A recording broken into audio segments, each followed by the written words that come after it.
नमस्कार, जवाब तो चाहिए देख रहे हैं आप। आपके साथ मैं हूं लावनी विनीत। बागपत में गोधरा कांड, जी हां, ऐसा ही हुआ, ऐसा ही दोहराने की कोशिश की गई। और अगर ये पूरी तरह से हो जाता तो आज हम एक दूसरे से सवाल करने के बजाय ये पूछते कि हम कैसे समाज में रह रहे हैं।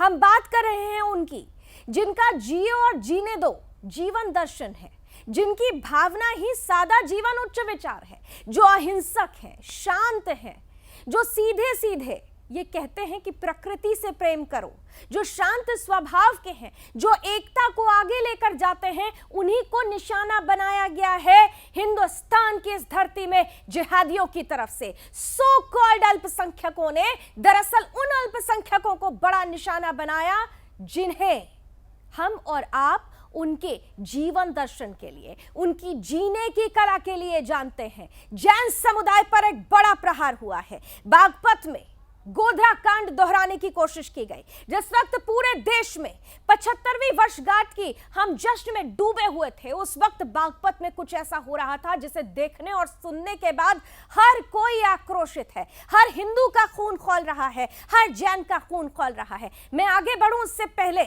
क्या कुछ हुआ यह भी बताऊंगी, लेकिन उससे पहले आपको वो बयान सुनाते हैं जो दहशत के समय पीड़ित थे, वहां पर वो क्या महसूस कर रहे थे, क्या हुआ था। पहले उनका बयान सुन लीजिए, फिर उसके बाद पूरी घटना का जिक्र करेंगे। मुसलमानों ने हमला कर दिया जी। क्या हुआ भाई साहब? क्या हुआ? मुसलमानों ने हमला कर दिया। वो मैंने सुना है कि बस को जलाने की भी कोशिश की है। हाँ, वो तो बच गया, बस भाग कर जान बचाइए। सारे बच्चे, इन्होंने पेट्रोल भी छिड़क दिया था, गाड़ी में पेट्रोल छिड़क दिया था, बस के शीशे फोड़ दिए हैं। ये देखो, पुलिस ने आके जैन समाज के लोगों की जान बचाई है। यही लोग 70-80 लोगों की भीड़ थी। 70-80 लोग हथियार बनते कैसे थे? हथियार बंद, पेट्रोल लेके। मुसलमानों ने हमला कर दिया जी। क्या हुआ भाई साहब? क्या हुआ? मुसलमानों ने हमला कर दिया। वो मैंने सुना है कि बस को जलाने की भी कोशिश की है। हाँ, वो तो बच गया, बस भाग कर जान बचाइए। सारे बच्चे, इन्होंने पेट्रोल भी छिड़क दिया था, गाड़ी में पेट्रोल छिड़क दिया था, बस के शीशे फोड़ दिए हैं। ये देखो, पुलिस ने आके जैन समाज के लोगों की जान बचाई है। यही लोग 70-80 लोगों की भीड़ थी। 70-80 लोग हथियार बनते कैसे थे? हथियार बंद, पेट्रोल लेके। तो पुलिस अगर समय पर नहीं पहुंचती तो वो होता जिसकी कल्पना भी नहीं की जा सकती। इस पीड़ित शख्स के एक एक शब्द, उसके चेहरे की भाव भंगिमाएं उस वक्त के दहशत को बयां कर रही है। वो बता रही है कि उस वक्त किस तरह से जिहादियों के एक झुंड ने जैन समाज के इन श्रद्धालुओं पर इस कदर हमला किया, इस कदर आक्रमण किया कि ये परेशान नहीं हुए, हलकान हुए, ये समझ नहीं पाए कि क्या हो गया। हुआ दरअसल यूं था कि खास तौर से कल का दिन बहुत विशेष था, रविवार का दिन बहुत विशेष था जैन समुदाय के लिए, क्योंकि भगवान पार्श्वनाथ का निर्वाण महोत्सव मनाया जा रहा था। दुनिया के कोने कोने से जैन श्रद्धालु यहां पर अपने परमपिता परमेश्वर की आराधना करने के लिए जुटे हुए थे। विरोध इस बात का हुआ कि मंदिर के सामने चिकन क्यों बेचा जा रहा है, चिकन बिरयानी। विरोध हुआ, जिहादियों ने इस विरोध का बदला इस तरह से दिया कि दोबारा हो सकता था यहां पर एक गोधरा कांड।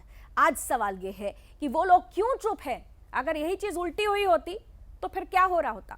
देश भर में, दुनिया भर में तालिबान का जिक्र हो रहा है, होना भी चाहिए, समय की मांग है, लेकिन देश के अंदर जो कुछ हो रहा है, ऐसे इंटरनल तालिबानियों से निपटने के लिए अब क्या करने की जरूरत है? यह भी एक बड़ा सवाल इन सब तस्वीरों को देखने के बाद उठता है। आइए सबसे पहले वो रिपोर्ट अब आपको पूरी तरह से दिखाते हैं जो ये बता रही है कि हम क्यों कह रहे हैं कि अगर समय रहते कार्रवाई नहीं होती तो बागपत में हो जाता दोबारा गोधरा कांड।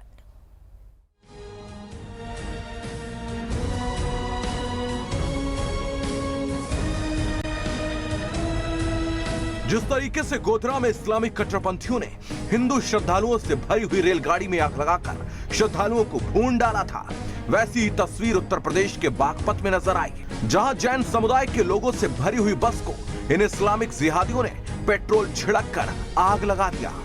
दरअसल मामला बागपत के खेकड़ा थाना क्षेत्र के बड़ा गांव का है, जहां बीते रविवार को भगवान पार्श्वनाथ के निर्वाण महोत्सव कार्यक्रम का आयोजन किया गया था, जिसमें पूरे प्रदेश से जैन मतावलंबी आए हुए थे और इस दौरान श्रद्धालुओं ने भगवान पार्श्वनाथ की पालकी यात्रा भी निकाली। इस दौरान जब श्रद्धालु वापस लौट रहे थे तो उन्होंने जैन शिकंजी कॉर्नर का बैनर लगा देखा, लेकिन उसकी आड़ में कुछ इस्लामिक कट्टरपंथी शिकंजी में थूक कर शिकंजी बेच रहे थे। जब जैन श्रद्धालुओं ने यह देखा तो उन्होंने इसका विरोध किया। श्रद्धालुओं के विरोध से गुस्साए जिहादियों ने श्रद्धालुओं के साथ गाली गलौज की और मारपीट शुरू कर दी। कुछ देर बाद बिरयानी बेचने वाला मुस्लिम युवक अपने दर्जनों साथियों को बुलाकर ले आया, जो कि लाठी डंडों और हथियारों से लैस थे। उन्होंने बस पर पेट्रोल डालकर आग लगाने का प्रयास किया। गनीमत ये रही कि स्थानीय लोगों ने सूझबूझ दिखाकर पुलिस को बुलाया, जिससे समय रहते घटना पर काबू पाया जा सका। जैनियों की बस आ रही थी बड़ा गांव मंदिर में भगवान का दर्शन करने के लिए 15 अगस्त वाले दिन। जैनियों को भी जिंदा बस में जलाने की कोशिश करी, पहले पथराव किया, फिर बोतल से तेल छिड़ककर आग लगाने की कोशिश करी। जो जैन समाज के लोगों द्वारा कूदकर अपनी जान बचाई। ये दूसरी बस है जो जैन साहब की, जैन समाज के लोगों की भरी हुई है, जो घबराए हुए हैं, भयभीत हैं मुस्लिम लोगों के द्वारा। यहाँ पर जैन शिकंजी ठेली लगाकर मुसलमानों द्वारा घटिया पदार्थ थूक कर बेचा जा रहा था, जिसका जैन समाज ने विरोध किया। तो इन्होंने, यहाँ के लोगों ने पथराव किया और बस में बैठे लोगों को, जिंदा लोगों को जलाने की कोशिश करी। जैन समाज के लोगों ने भागकर अपनी जान बचाई। इस पूरी घटना के बाद पूरे जैन समाज में आक्रोश है। मुख्यतः जैन समाज शांत स्वभाव वाला समाज है और ये जिहादी उनकी इसी बात का फायदा उठाकर उनको प्रताड़ित करते आ रहे हैं। इससे पहले भी कई ऐसी घटनाएं सामने आईं जहां इस्लामिक कट्टरपंथियों ने जैन साधुओं के साथ बर्बरता की थी, और अब बागपत में भी गोधरा कांड को दोहराने की कोशिश की गई। सुदर्शन न्यूज के लिए शुभम त्रिपाठी की रिपोर्ट।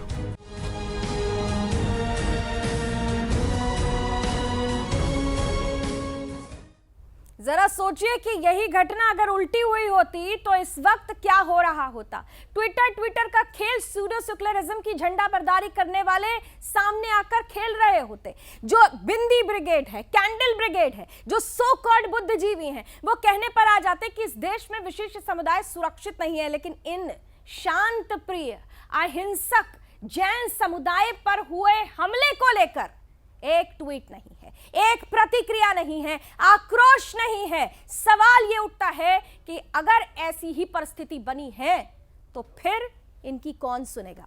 बड़ा सवाल है। दो विशेष मेहमान मेरे साथ इस वक्त जुड़ रहे हैं, मैं स्वागत करना चाहती हूं। हमारे साथ जुड़ रहे हैं विश्व हिंदू परिषद के राष्ट्रीय प्रवक्ता विनोद बंसल जी, बहुत स्वागत। और हमारे साथ जुड़ रहे हैं जाने माने राष्ट्रीय कवि सौरभ जैन सुमन जी, बहुत बहुत स्वागत सौरभ जी आपका भी। मैं सबसे पहले विनोद जी आपके पास इसलिए आ जाती हूं क्योंकि हर हफ्ते मुझे लगता है हर तीसरे दिन ऐसी घटनाएं हम देखते हैं, लेकिन जो घटना अभी सामने आई है, आपने सुना पीड़ित किस तरह से दहशत में थे, पेट्रोल लेकर पहुंचे हुए थे वहां पर जिहादी, बस को आग के हवाले करने की पूरी साजिश रची जा रही थी। अगर समय रहते उत्तर प्रदेश पुलिस नहीं पहुंचती तो आज सोचिए तालिबान में जिसका जिक्र हर जगह हो रहा है उससे पहले ही यहां पर क्या कुछ हो गया होता। लेकिन इतनी बड़ी घटना के बावजूद भी हर जगह से चुप्पी है, नो पॉलिटिकल रिएक्शन। ये दो विषय हैं इसमें बड़े गंभीर जो है वो मैंने आपकी डिबेट से पहले हालांकि बहुत डिटेल में अंदर कार्यकर्ताओं तक नहीं पढ़ पाया, लेकिन जो आपकी जो रिपोर्ट है उस रिपोर्ट और अपने अमर उजाला की रिपोर्ट देख करके फिर मैंने कुछ डेमोग्राफिक प्रोफाइल निकाला इसका। आपको बताऊं, आपके शुद्धि दर्शकों को पता होना चाहिए कि ये खेकड़ा गांव जो है ये छोटा सा एरिया है। इसमें जो कुल मिला के मुश्किल से कुछ 1000 पॉपुलेशन है और उसमें से टोटल पॉपुलेशन का 33% यानी 1/3 मुसलमान हैं।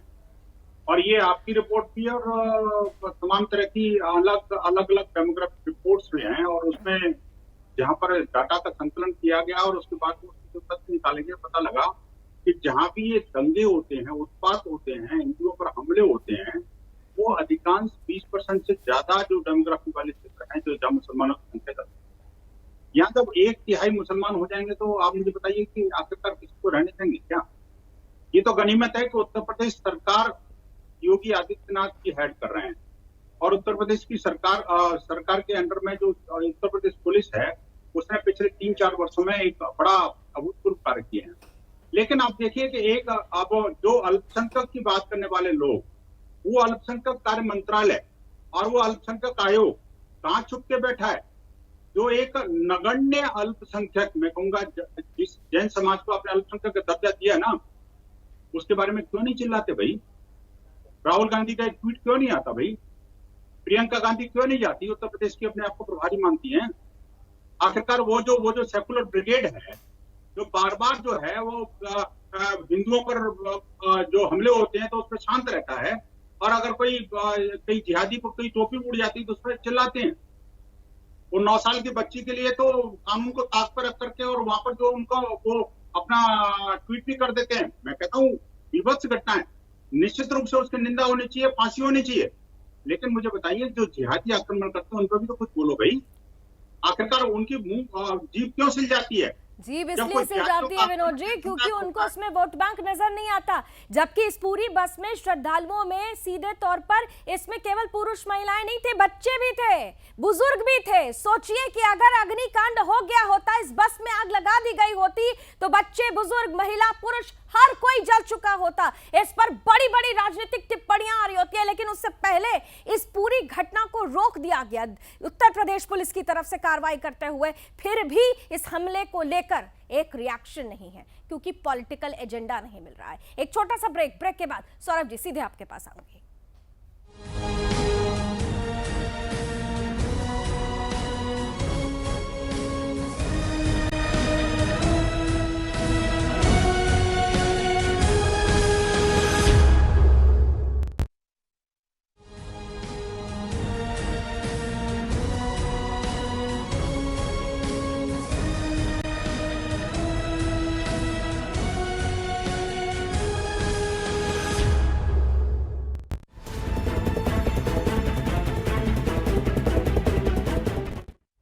तो बागपत में एक बार फिर से गोधरा कांड दोहराने की कोशिश की गई, लेकिन समय रहते इसे रोक लिया गया उत्तर प्रदेश पुलिस की तरफ से। परस्परो ग्रहो जीवानाम, जियो और जीने दो, जिनका मूल मंत्र है, मूल सिद्धांत है जीवन का, जिहादियों ने उन्हें भी नहीं छोड़ा है। एक बार हम सौरभ जी के पास जाएं उससे पहले एक बार फिर से देखिए, जिस बस में जैन श्रद्धालु वहां पर मौजूद थे, उस भरी हुई बस को जिहादियों ने आग के हवाले करने की कोशिश की। 70-80 के झुंड में आते हैं जिहादी, पत्थरबाजी करते हैं, लाठी डंडे चलाए जाते हैं। बच्चों को नहीं बख्शा गया, महिलाओं को नहीं बख्शा गया, बुजुर्ग थे इस बस में। डर के साए में बीते वो 20 मिनट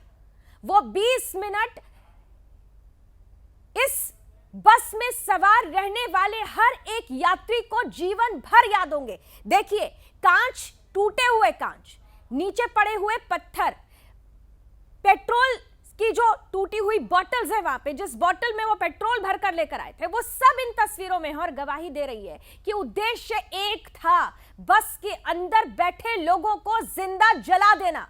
ये थी जिहादियों की मंशा। लेकिन फिर भी इस देश में, सौरभ जी इन्हीं तस्वीरों के साथ आपके पास आती हूं, इन तस्वीरों को देखकर साफ जाहिर है कि मंशा साफ थी, जिंदा जला देना था श्रद्धालुओं को। लेकिन फिर भी इस देश में यह कहा जाता है कि भाई एक विशेष वर्ग डर के साए में जीता है, उनके लिए एक विशेष वर्ग अल्पसंख्यक समुदाय है, जबकि यह भूल जाता है देश कि वाकई अल्पसंख्यक कौन है। 125 करोड़ की आबादी में 1 करोड़ जैन है, और यही 1 करोड़ जैन देश में सबसे ज्यादा टैक्स देने वालों में अग्रणी श्रेणी में खड़े होते हैं। उनके टैक्स के पैसे से ऐसे अल्पसंख्यक सो कॉल्ड शांति दूतों के लिए योजनाएं बनाई जाती है, और यही शांति दूत देखिए क्या करते हैं। सौरभ जी, मैं एक बात ये कहना चाहूंगा, देखिए कि क्या है कि जो जैन धर्म है, जैन समाज है, आप अभी बिल्कुल ठीक कह रही थी कि हम लोग 33% पूरे टैक्स का जो एक बड़ा हिस्सा है वो जैन धर्म चुकाता है, जैन समाज चुकाती है। बावजूद उसके इस प्रकार की घटनाएं ये विशेष टारगेट किया जा रहा है। आप ये देखिए कि अभी थोड़े दिन पहले अनूप मंडल की एक घटना घटी थी, जिसको पूरे के पूरे हिंदुस्तान ने देखा, किस तरीके से हिंदुओं की एक विशेष शाखा जो जैन समाज कहलाती है, जो जैन धर्म कहलाती है, उसको टारगेट किया जा रहा है। सौरभ सुमन जी, और उनके खिलाफ भी सबसे बड़ी आवाज सुदर्शन न्यूज ने उठाई थी। प्रधान संपादक बिंदास पुल ने एक सीरीज चलाई और उसके बाद उनको एक्सपोज भी किया। सुदर्शन न्यूज और आदरणीय चौहान के साहब को मैं बहुत बहुत आभार व्यक्त करूंगा पूरी जैन समाज की तरफ से। आज भी इस पीड़ा को अगर कोई चैनल दिखा रहा है तो वो केवल सुदर्शन न्यूज है, जिसके माध्यम से हम अपनी पीड़ा को बता पा रहे हैं। इतना बड़ा कांड हो जाता है और तमाम न्यूज चैनल शांत हैं। ये एक सोची समझी साजिश है। जैन धर्म जो किसी को कुछ नहीं कहता, अहिंसा की धुरी पर चलने वाला धर्म है, अहिंसा की धुरी पर बैठने वाले लोग हैं हमारे जैन समाज के लोग, उनके साथ ऐसी बर्बरता, इस तरीके के कांड होने लगे। ये जिस समय आप लोगों ने देखा होगा कि पेंडेमिक का समय था, उस समय भी एक साजिश थी कि थूक लगा करके वो सब्जियां बेच रहे थे। क्यों ये ठेले लगाए जाते हैं? ये तो अगर जैन समाज वाले पता ना करते कि उसके ऊपर जो जैन शिकंजी लिखा हुआ है वो केवल भ्रमित करने के लिए है। उसको हटाया तो नीचे से निकलता है बिरयानी, यहां पर बिरयानी दी जाती है।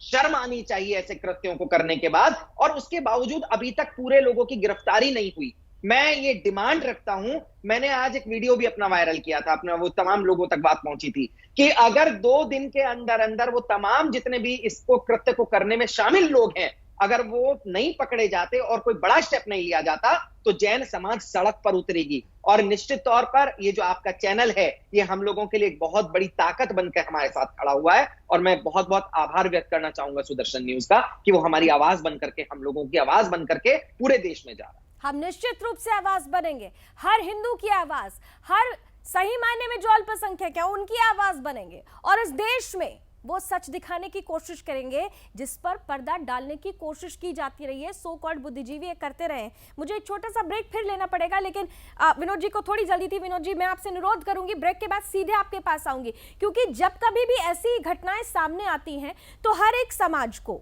विश्व हिंदू परिषद से एक उम्मीद होती है। इस घटना के सामने आने के बाद आप लोगों का क्या स्टेप होगा? एक छोटे से ब्रेक के बाद जल्द आती हूं और आपका रिएक्शन लेती हूं।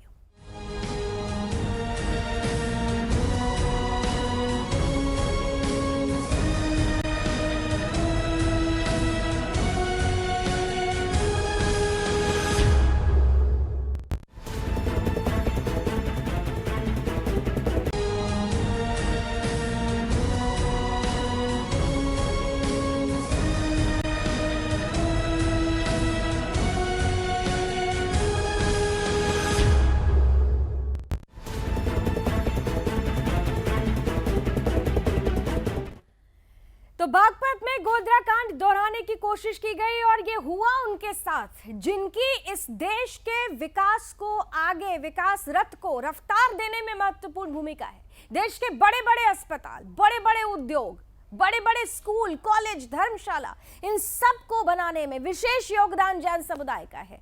देश में सबसे ज्यादा टैक्स देने वालों की जो श्रेणी है उसमें शुरू के 4 में ही आ जाते हैं ये जैन समुदाय, लेकिन फिर भी इनकी सुनने वाला कोई नहीं है।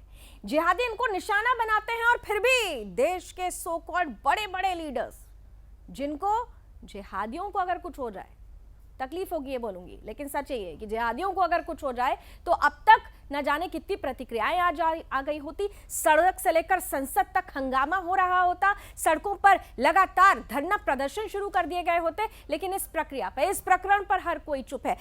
विनोद जी, मुझे याद आया ब्रेक पर, आपको याद होगा कि अभी कुछ दिन पहले एक वीडियो वायरल हो रहा था, एक शख्स को भीड़ पीट रही थी और ये कहा जा रहा था, सो कॉल्ड जो हमारे बुद्धिजीवी हैं, कि देखिए देखिए क्या हो रहा है, लोकतंत्र नहीं है, डेमोक्रेसी खतरे में है, यहाँ पर विशेष समुदाय खतरे में है, ये हो रहा है, वो हो रहा है। लेकिन इन तस्वीरों को, ये वीडियो भी वायरल हुआ, इसमें तो एक नहीं 70-80 लोगों का झुंड पूरी की पूरी बस को आग के हवाले करने वाला था। जिंदा जल जाते बच्चे, जिंदा जल जाते बुजुर्ग, जिंदा जल जाती महिलाएं, जिंदा जल जाते पुरुष, लेकिन फिर भी मौन, सन्नाटा। आपकी तरफ से बड़ी उम्मीद है। देखिए, 2 बातें बड़ी महत्वपूर्ण है। जिस घटना की जिक्र आपने भी किया कि जो उत्तर प्रदेश में हुई थी, कानपुर के अंदर, वहां पर एक मुसलमान को अगर 2 थप्पड़ लगा दिए तो सारा सेकुलर मीडिया चिल्लाने लग गया, चीखने लग गया, लेकिन उसकी पृष्ठभूमि में नहीं जाना उस आखिरकार उसको थप्पड़ क्यों लगाए गए थे। क्योंकि वो जिहादी बजरंग दल के कार्यकर्ताओं के सामने उस दलित बेटी को अपहरण करने की और उसको 20,000 रुपए में उसका धर्म खरीदने का सौदा कर रहे थे, और उसकी शिकायत पुलिस प्रशासन ने नहीं सुनी, इसलिए बजरंग दल के कार्यकर्ताओं को उस मुस्लिम बाहुल्य बस्ती में जाना पड़ा, जहाँ के मुश्किल से 3-4 घर बचे हैं। और आप देखिए, हिम्मत देखिए, जब बजरंग दल के कार्यकर्ता कानपुर में पहुंचे, वहां उस स्थान पर पहुंचे, तो वो जो है वो जिहादी भाग करके उस महिला के घर के ऊपर चढ़ गया और वहां पर हरा झंडा फहरा के बोला, हिंदुस्तान मुर्दाबाद। आप मुझे बताइए, कोई भी हिंदुस्तानी अगर वास्तव में भारतीय है, भारत माता से प्रेम करता है, तो क्या उसकी पूजा करेगा? मुझे बताइए कि जब बजरंग दल के कार्यकर्ताओं ने छत से उतार करके 2 लप्पड़ लगाए और उसका वीडियो उठा करके वायरल कर दिया। उसमें ये नहीं देखा कि वो दलित महिला बेचारी कितने महीनों से तरस रही थी, अपने न्याय के लिए मांग कर रही थी, उसकी जवान बेटियों को छेड़ रहे थे, उसको धर्मांतरण के लिए तमाम प्रयास किए उन्होंने, और यहाँ तक कि धमकी दे दी कि या तो 20,000 रुपए ले लो और हमारा धर्मांतरण कर दो, कहा नहीं तो जा मैं रहा मार था देंगे। कि जो बच्ची रो रही थी उसका रोना सुनकर दिल नहीं पसीजा, तो आप हृदय विहीन है।